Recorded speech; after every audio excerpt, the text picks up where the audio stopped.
Bill, I do live in the constituency and have a long history of trade union activity in this area. The question I'd like to ask is related to a future Starmer-led government. As we all know, it's fairly likely that Starmer will win a big majority. The question for me is, what's his attitude going to be towards the trade unions and towards industrial disputes? And I find that prospect very concerning because I suspect that it's going to be pretty hostile. What I'd like to know is, what do the two candidates think about that question of a Starmer government's attitude to trade unions and how do they, and industrial disputes, and how do they think the trade unions and their members and supporters should respond?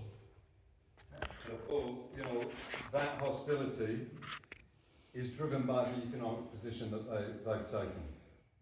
In the last few weeks, Keir Starmer has gone out of his way, and Rachel Reeves and others, to make absolutely clear they are a party that business can be happy with. That they are, as I said at the beginning, not going to change the fiscal rules. And that can only mean one thing.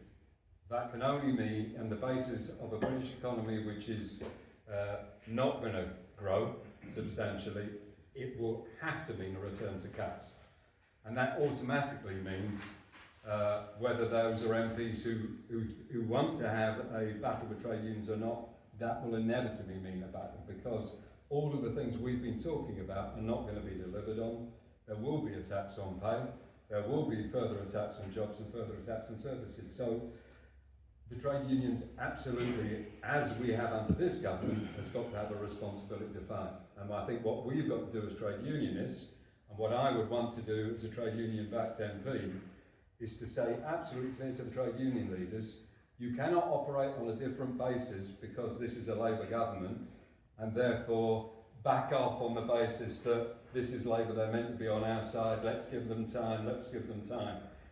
If they're attacking our members' jobs and conditions and the services of the people that we live in our communities, it's our responsibility to take action. And I think that's precisely what will happen in the year ahead.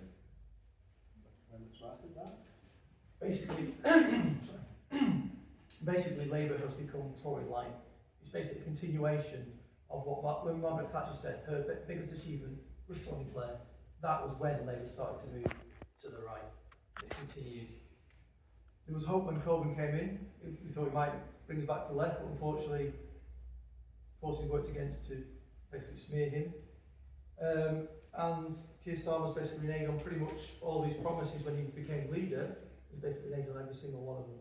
So, as a Green Party, we would want to basically repeal the current anti-union legislation and its replacement with a positive Charter of Workers' Rights, with the right to strike at its heart, along with the legal obligation for all employers to recognise trade unions, a maximum of 10-to-1 pay ratio for private and public sector organisations,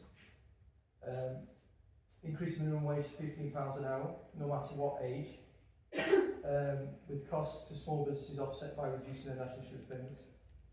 Equal employment rights for all workers from their first day of employment, including those working in the gig economy on zero-hour contracts. Gig employers that repeatedly break employment and data protection on tax laws will be denied license to operate and move to a 4-day week. But we need to basically solidarity and power together with, what they're trying to do is divide and conquer. So we need to try and overcome that, and if we all come together and say, no, we're not accepting that, then I think we're strong together, basically.